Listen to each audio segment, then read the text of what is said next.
Salut Sophie! Salut Florian. Et bonjour à tous, bonjour à toutes et bienvenue dans ce nouvel épisode du Courrier de la Sterne. Et aujourd'hui, on va faire du bruit. Je ne sais pas de quoi on va parler, mais c'est en tout cas ce que Sophie m'a dit. Exactement.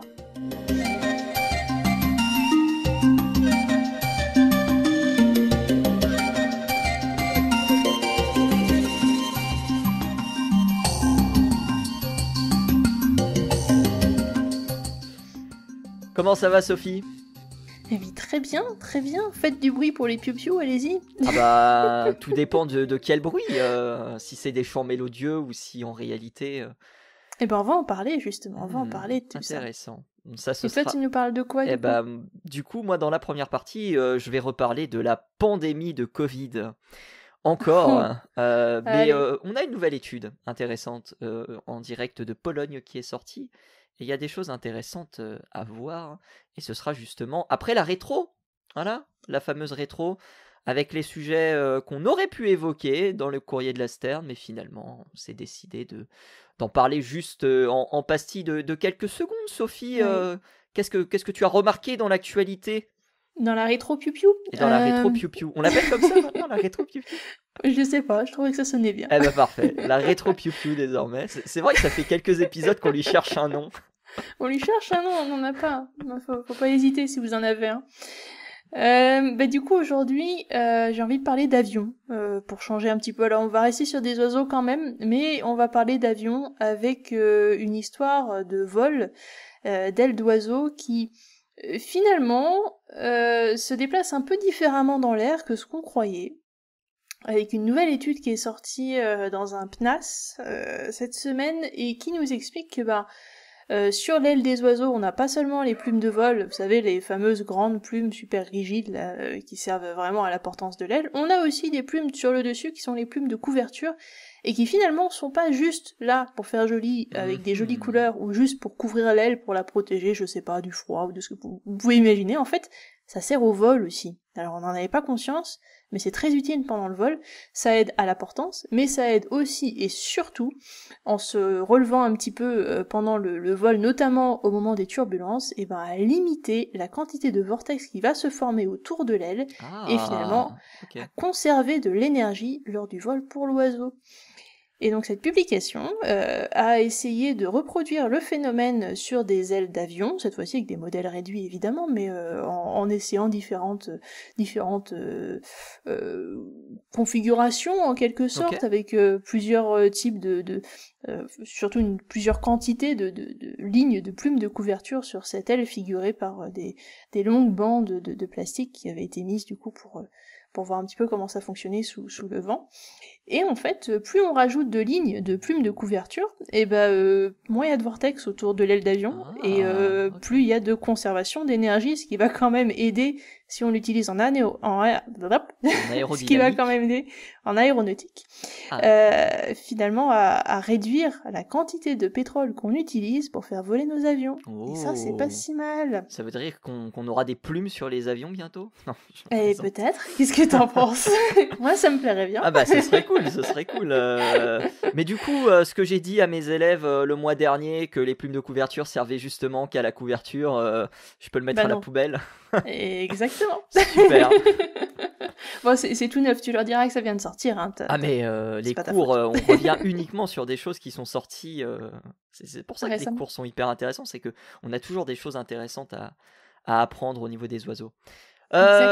Moi, je vais rester du côté des rapaces avec une petite étude sur le caracara huppé et la science participative.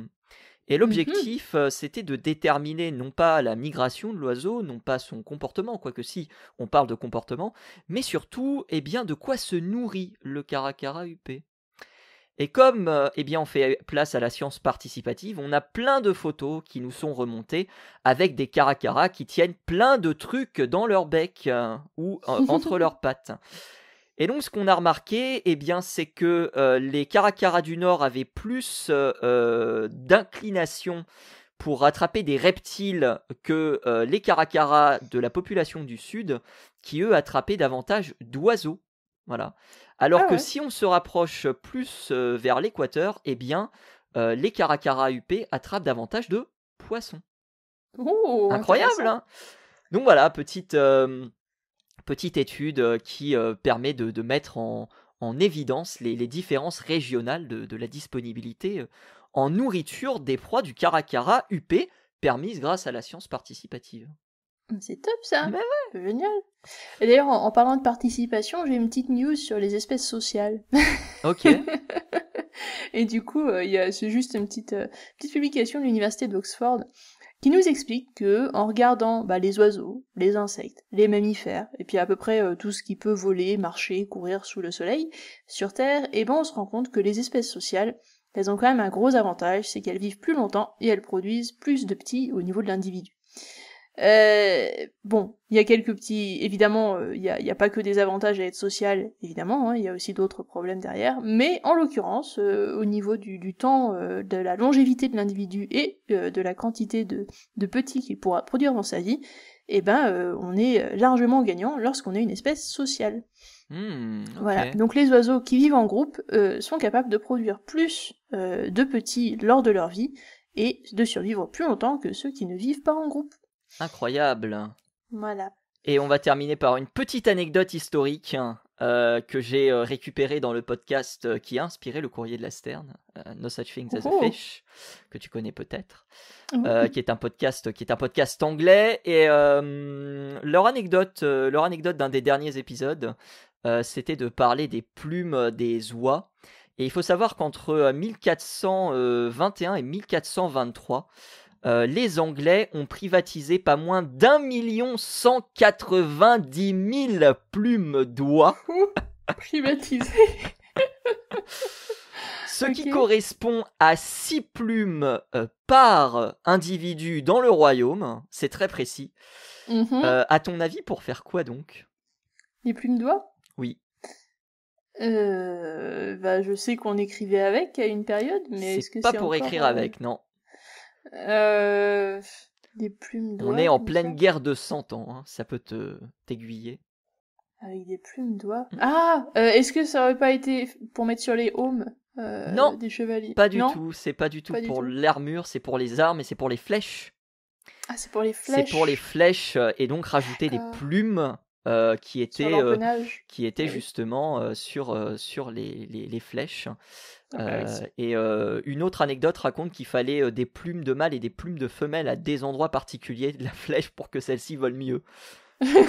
Voilà. Ouais, bon, ça c'est un petit peu de la magie noire. Voilà.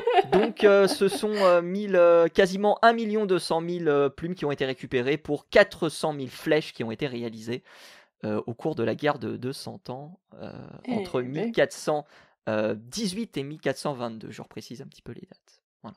Attention. L'histoire ne dit pas si elles ont été données volontairement ou pas.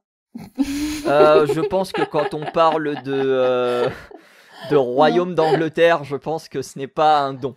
Je pense que c'est une obligation. Cela dit, 6 plumes, c'est assez peu par rapport à ce qu'on pourrait penser. Donc voilà, petite anecdote que j'ai apprise comme ça sur les plumes, sur les plumes d'oies lors de la guerre de 200 ans. Et ben voilà, on ferme la rétro piou-piou du coup. Allez. Et on va parler cette fois-ci de la Covid-19 puisque je vais commencer de mon côté par vous parler d'une étude qui est sortie cette année, en 2024. Elle est sortie il y a quelques jours. C'est une étude qui est réalisée en Pologne, plus précisément à Poznań, dans 36 parcs urbains de la ville de Poznań. Et tout démarre un petit peu avec de la sérendipité parce que au départ, les chercheurs ont juste pour volonté d'examiner l'hétérogénéité des zones sur les assemblages d'oiseaux urbains dans un contexte spatial qui peut être celui donc de parcs plus ou moins grands. Voilà. Donc c'est une étude qui a été réalisée en 2019. Et paf, voilà qu'en 2020, le monde se confine, la Pologne également. Les restrictions sont mises en place en Pologne le 31 mars 2020 pour à peu près une vingtaine de jours. Donc on parle de restrictions très très très strictes. On parle vraiment du confinement au plus on va dire au plus draconien possible. Avant la réouverture des parcs en avril 2020, 20 avril pour être précis, avec évidemment tous les changements que cela pouvait impliquer. Et les chercheurs, ils sont pas restés, on va dire, insensibles à cette situation, ils se sont dit, et si on faisait une étude pour savoir si il y a réellement des changements qui se sont opérés entre 2019, une période classique, puisque je rappelle que leur étude démarrait tout d'abord en 2019, et cette période un petit peu particulière qui est celle de 2020, de la Covid. Donc du coup, ce qu'ils ont fait, c'est qu'ils ont pris beaucoup de paramètres en question.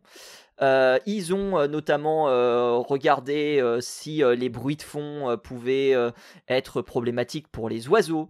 Ils ont calculé un volume sonore maximum sur des comptages qui étaient réalisés d'une dizaine de minutes. Ils ont compté le nombre de piétons et le nombre de chiens qui étaient présents à 50 mètres autour de l'observateur et donc dans le périmètre de l'oiseau. Et ce qu'ils ont observé, c'est sur les 3380 individus qui ont été observés en 2019 et en 2020, des différences très intéressantes, et notamment dans la répartition de la population de ces oiseaux. Je m'explique.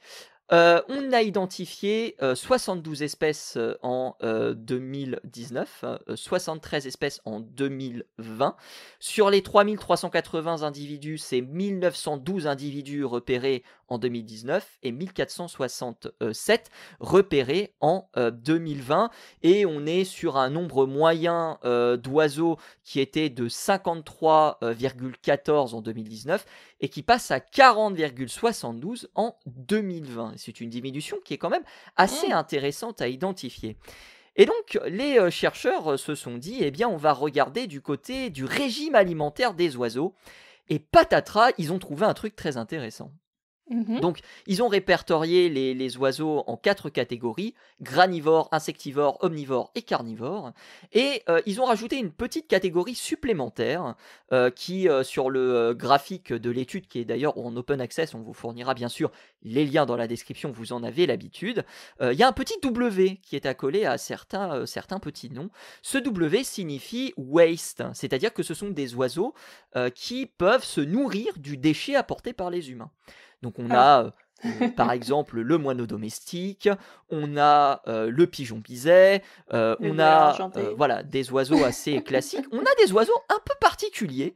Le vertier d'Europe par exemple est noté comme se nourrissant de déchets. Ouais. Ah bon, lui et aussi. j'étais super surpris de voir ça, alors que les tourneaux sansonnets n'est pas noté dans cette catégorie. Ah, pas du tout. Pas du tout. Ah d'accord. Il était un peu biaisé, non, dans l'étude là. Non Justement, on va en reparler, mais en tout cas, voilà. L'objectif, c'était de déterminer la présence de ces oiseaux en fonction de leur régime alimentaire en 2019 et en 2020. Et ils se sont rendus compte que du côté des insectivores et du côté des omnivores, enfin du côté des insectivores et des carnivores tout d'abord, il n'y avait pas spécialement de véritables changements. Les omnivores, il y avait quelques changements qui étaient réalisés, mais c'était pas très significatif. Par contre, ils ont remarqué que les granivores, eux, et aussi les oiseaux qui se nourrissaient de déchets, et finalement ça rejoint un petit peu l'étude qui avait été réalisée à Paris en 2020 sur les corneilles, les oiseaux ils avaient déserté, tout simplement, parce qu'ils ne trouvaient tout simplement plus leur nourriture à l'endroit où ils avaient l'habitude de la trouver, c'est-à-dire dans les parcs et les jardins. Étant donné qu'il n'y avait plus personne, pourquoi justement on a la possibilité de se déplacer ailleurs pour trouver cette nourriture.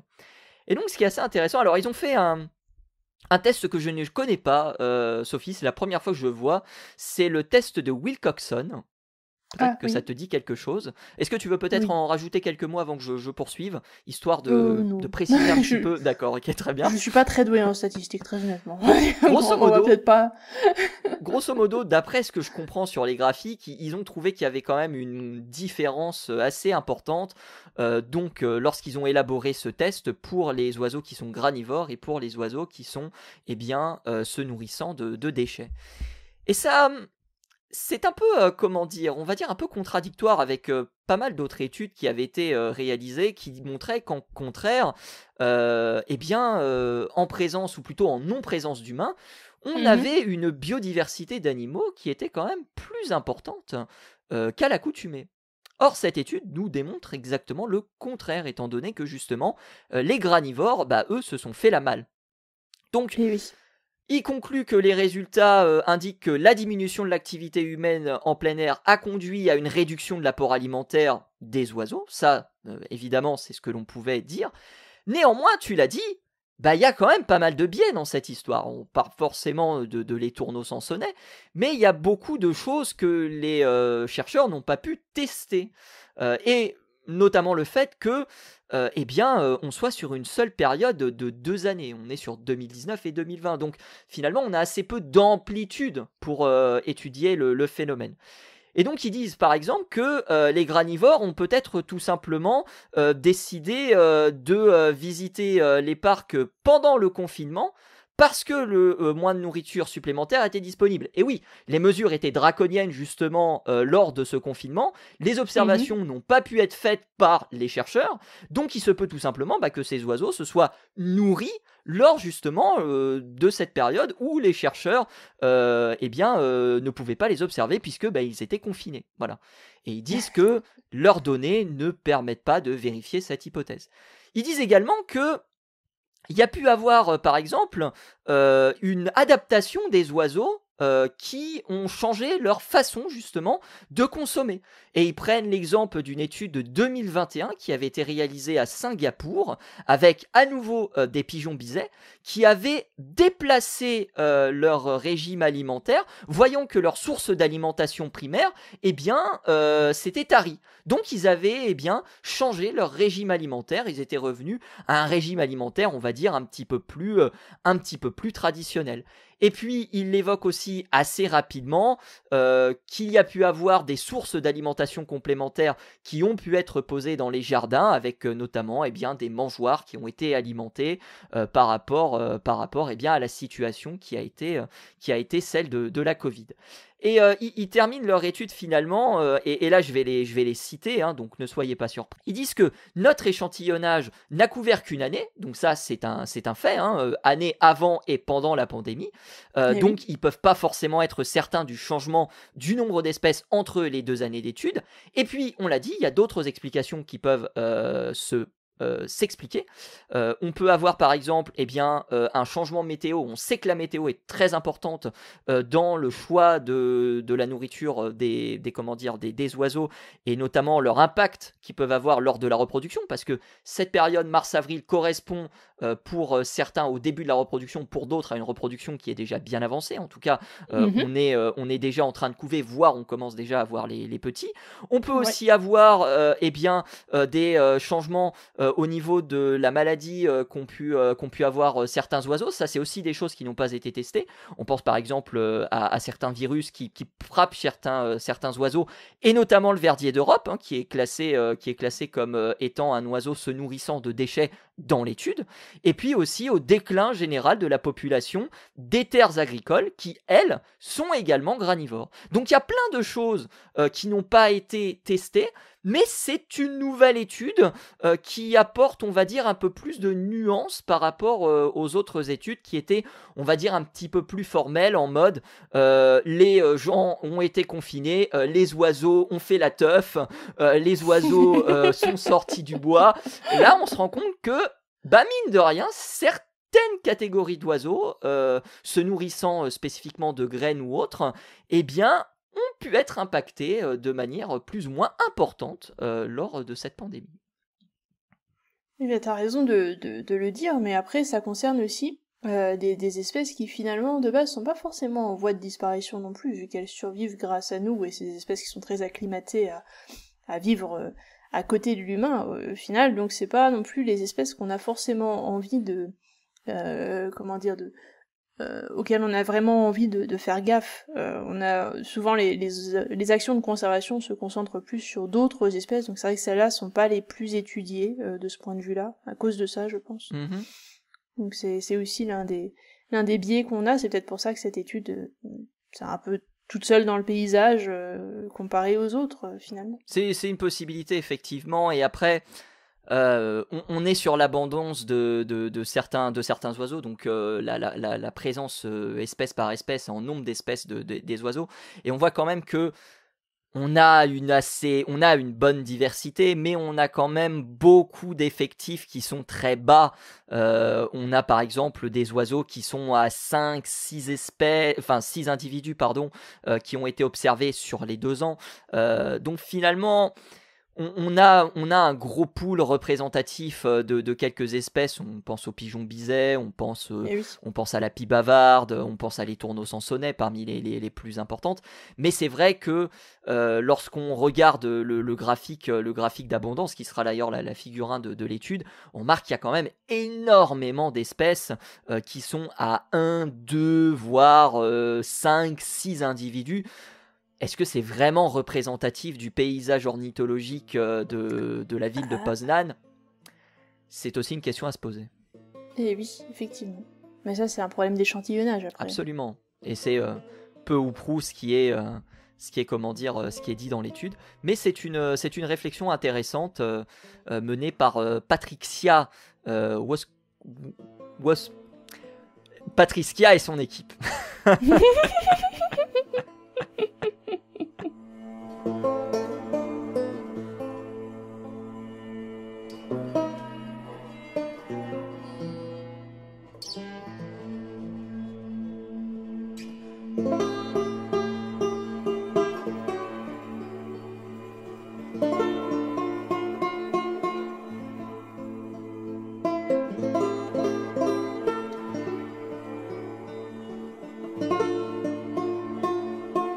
Alors, on parle de son désormais.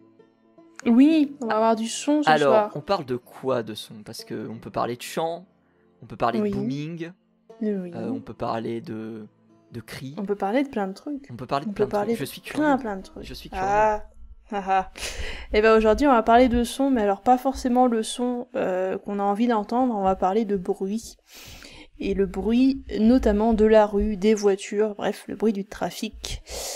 Et on va parler de bruit parce que c'est le sujet d'une étude qui est sortie dans Science, qui malheureusement n'est pas en libre accès, mais si vous voulez le PDF, je peux m'arranger pour vous le passer. Voilà. S'il y a besoin. Et du coup, cette étude est très intéressante parce qu'elle va juger de l'impact du bruit des activités humaines et notamment du bruit du trafic autoroutier et routier sur les oiseaux, et pas seulement sur les oiseaux lors de, comme on a l'habitude de le faire en disant oui, alors il y a un nid qui a été posé à côté d'une autoroute et les petits, ils sont pas tous envolés, ou alors il y a un succès reproducteur qui est moindre quand il y a un nid qui se développe à côté d'une autoroute par rapport à un nid qui est posé en pleine campagne par exemple. Ça on le sait, on a déjà des études qui ont été faites sur le sujet. Mais cette étude-là se veut beaucoup plus précise, parce que là, on va pas juste rester sur ce genre de conclusion, on va vraiment aller à la source du problème. Et la source du problème, c'est en l'occurrence, c'est le bruit de la route. Et on veut comprendre comment ça impacte exactement les poussins, et comment ça se fait que, il y en ait moins qui survivent lorsqu'on a un nid qui est proche d'un endroit où il y a beaucoup de bruit de trafic routier. Et donc pour ça, ils sont allés prendre donc des oiseaux en captivité. Vous connaissez les diamants mandarins certainement, qui sont quand même une des espèces modèles. Et donc on a pris des œufs de diamants mandarins directement, et ils ont été exposés donc à des bruits de trafic routier qui avaient été préenregistrés. Et on a essayé de voir les conséquences que ça avait sur ces oiseaux à court terme, et puis à long terme derrière, au bout de plusieurs années, après s'être reproduit plusieurs fois. Donc c'est une étude qui a duré quelques années quand même, 4 ans au total, pour voir donc l'évolution de ces œufs jusqu'au poussin, jusqu'à l'adulte, jusqu'aux parents au final. Alors évidemment ils ont pas fait que ça, ils ont testé plein de trucs, ils ont regardé plein de choses, on en parlera après des conséquences exactes. Mais ce qui s'est passé, c'est qu'évidemment vous avez un groupe témoin qui n'a pas été exposé à ces bruits-là, vous avez un groupe qui a été exposé au contraire à des chants d'oiseaux, tout ce qu'il y avait de plus normaux pour cette espèce-là. un groupe qui lui n'a pas été exposé à aucun bruit que ce soit, pour vraiment voir un petit peu l'effet entre les deux, et un groupe donc qui a été exposé au bruit du trafic routier. Donc ils ont commencé par exposer d'abord les œufs, ce qu'ils ont qualifié d'exposition avant la naissance en quelque sorte, pendant le développement embryonnaire directement. Et ensuite, ils ont aussi exposé les poussins qui étaient sortis des œufs, alors certains oui, certains non, etc., pour avoir vraiment un échantillonnage complet. Ils ont exposé ces poussins au même bruit, et ils ont essayé de voir s'il y avait des différences, s'il y avait des ressemblances, s'il y avait des choses qui se passaient ou pas, s'il y avait un impact plus poussé d'un côté ou de l'autre de ce bruit-là.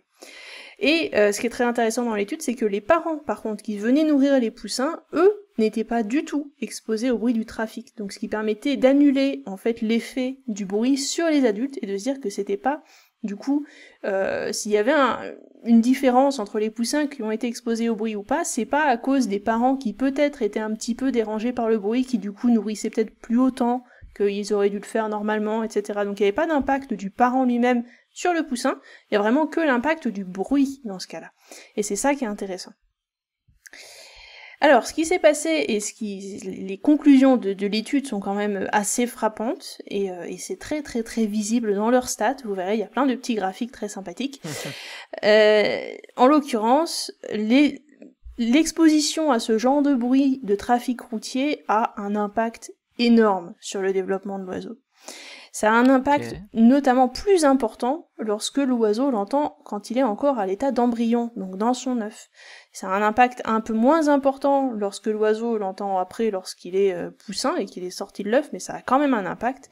Et ça a un impact non seulement à ce stade-là, mais ça a aussi un impact sur sa vie après, parce que c'est un oiseau qui va produire moins de petits lors de sa vie ensuite adulte, même lorsque le bruit n'est plus là. Et c'est vraiment, ouais, c'est vraiment très très intéressant du coup, parce que c'est vraiment très poussé comme étude. Incroyable. Alors, ils se sont aussi posé la question, ok, on sait que le bruit du coup a un impact sur le développement de l'oiseau, on le voit, alors ça a un impact, je vous l'ai pas dit, mais déjà de base lors du développement de l'oiseau, si vous commencez à mettre des bruits de trafic autour de l'œuf, en fait il y a aussi une réduction, enfin une diminution de la quantité d'œufs qui vont éclore comparé à la quantité d'œufs qui normalement devraient éclore dans un environnement où il n'y a pas de bruit de trafic autoroutier.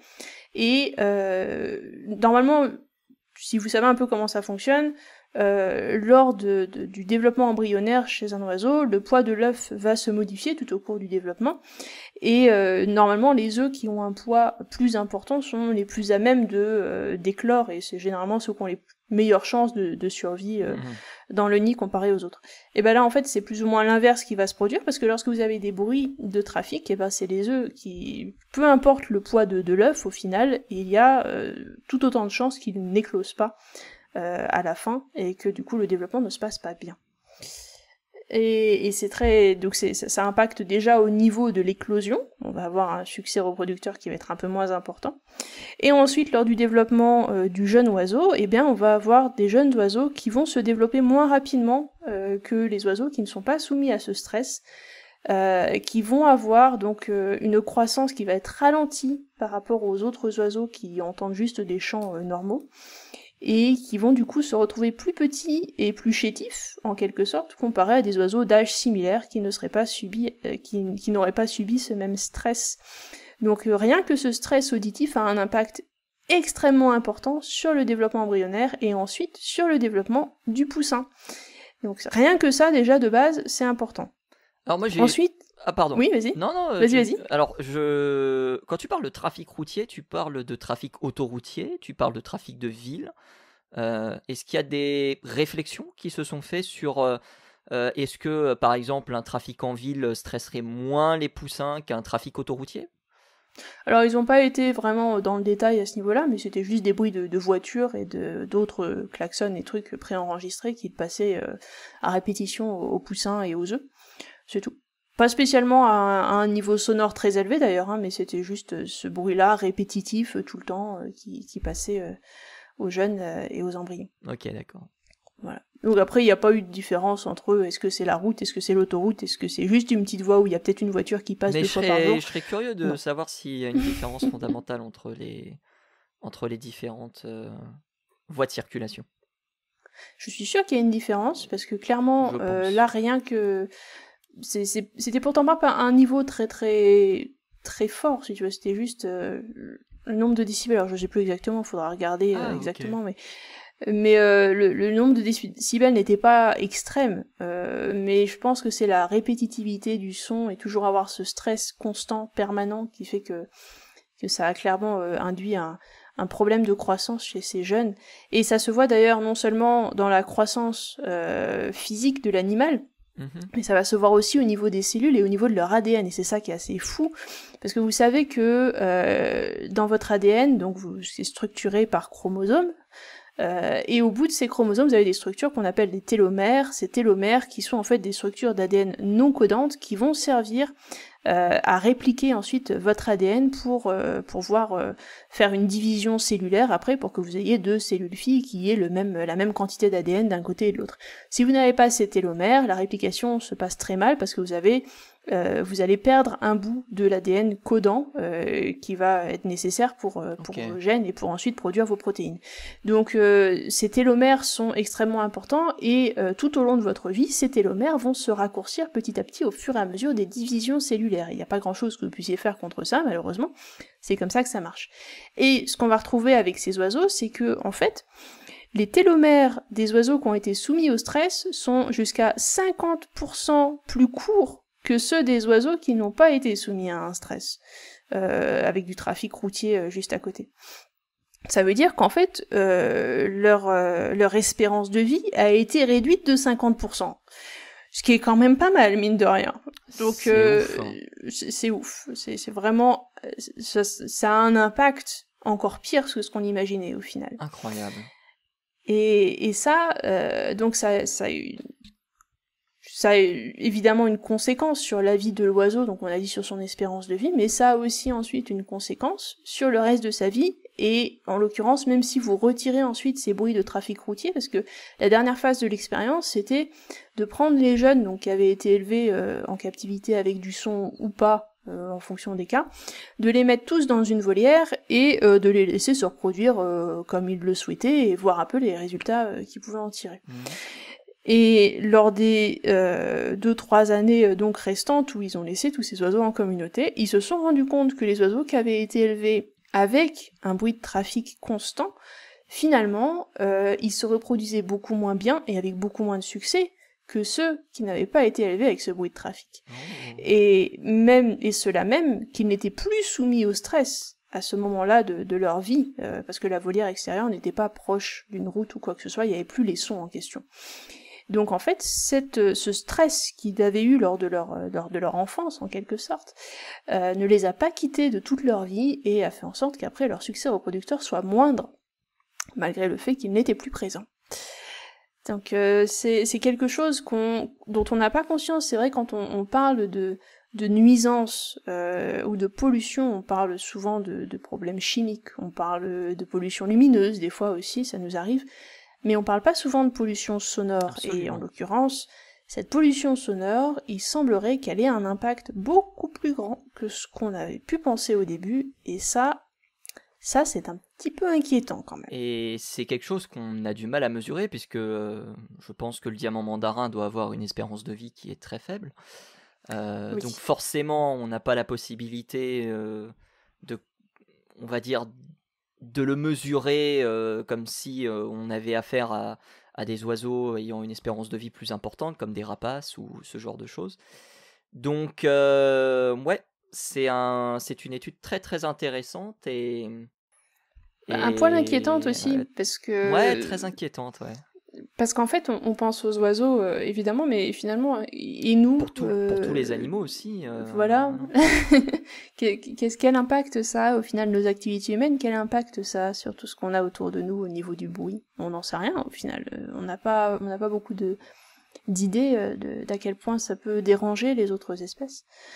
Et ça, et puis même pour nous, c'est un peu inquiétant, parce que l'une des conclusions de cette étude, c'était qu'en fait, ce qui se passait pendant le développement embryonnaire avait encore plus d'impact que ce qui se passait pendant le développement juvénile de l'oiseau. Il semblerait que les oiseaux qui avaient été soumis à un stress dans leur œuf étaient encore plus sujets à des problèmes que les oiseaux qui n'avaient pas été soumis à ce stress pendant l'incubation et qui avaient été soumis seulement au stress après, lorsqu'ils avaient éclos. Et là, il y avait un peu moins de problèmes. Alors qu'on aurait pu penser que les oiseaux qui étaient déjà habitués à avoir du stress dans leur œuf, au final, ils s'étaient habitués derrière. Il y avait une phase, ce qu'on appelle d'habituation, qui aurait pu permettre qu'ils vivent un petit peu mieux le stress constant pendant que dans leur phase poussin. Et pas du tout, en fait, c'est l'inverse. Donc ce stress, on ne s'y habitue pas, et c'est un peu inquiétant. Voilà. Et c'est sur cette nouvelle inquiétante que nous allons nous quitter. Hélas. On n'était pas très loin d'Halloween. C'est l'épisode qui fait un peu Sophie, merci beaucoup d'avoir participé à cet épisode. Merci à toi. Où est-ce qu'on peut te retrouver ?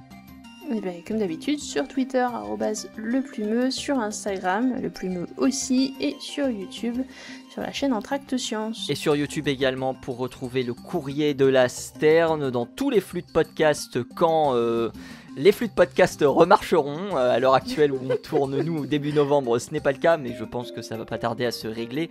Donc ne soyez pas surpris si certains épisodes manquent à l'appel, c'est normal. Mais en attendant, vous avez toujours l'épisode que vous pouvez voir sur YouTube. Il est même en version sous-titrée.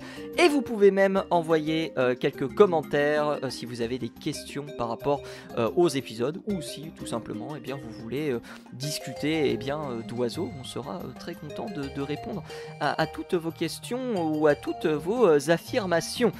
Merci à tous et à toutes d'avoir suivi ce nouvel épisode du Courrier de la Sterne. Rendez-vous la semaine prochaine. Salut à tous, salut à toutes. À plus.